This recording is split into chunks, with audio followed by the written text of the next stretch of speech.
আজকে একটা healthy recipe share করব ব্রেকফাস্টের, যেটা হচ্ছে ওটসের চিলা। ঠিক আছে, আমরা তো যথারীতি বেসনের চিলা খেয়ে এসেছি, তো এটা হচ্ছে ওটসের চিলা। তো প্রথমে ওটস নিয়ে নেব যতটা পরিমাণে করার আছে। তো তার মধ্যে কিন্তু জল দিয়ে নুন দিয়ে একটুখানি কিন্তু ঢাকা দিয়ে রেখে দেবো।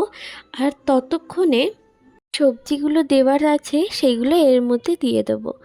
যেরকম এই যে গাজর, বিন, আলু, তোমরা যদি এতে পেঁয়াজ, ক্যাপসিকাম, এতে কিন্তু ক্যাপসিকামও ছিল, যা যা দিতে চাও দিতে পারো।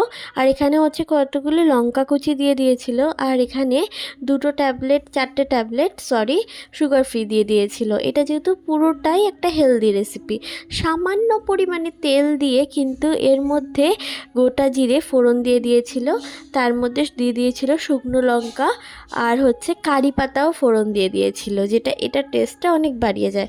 এটাতে খুবই সামান্য পরিমাণ কিন্তু তেল ইউজ করা হয়েছিল, বেশি নয়। তারপর কিন্তু সমস্ত সবজিগুলোকে ভালো করে ভেজে নিয়েছিল। ঠিক আছে, এবার তোমাদের ঘরেতে যা সবজি থাকবে তোমরা কিন্তু দিয়ে দিও।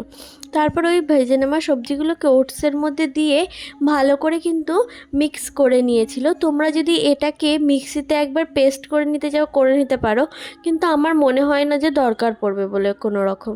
তারপর এর মধ্যে ম্যাগি মশলাটা দিয়ে ভালো করে নেড়েচেড়ে, এটা ম্যাগি মশলাটা দেওয়ার কারণ হচ্ছে এটার একটু টেস্টটা আনার জন্য, একটা চটপাটা মশলা একটা টেস্ট আসবে।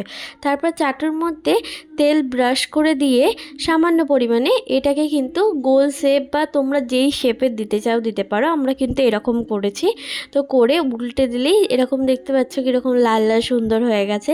এরকম কিন্তু একটা হেলদি রেসিপি, যারা ডায়েট মেনটেন করছে তাদেরও জন্য কিন্তু খুবই ভালো একটা রেসিপি।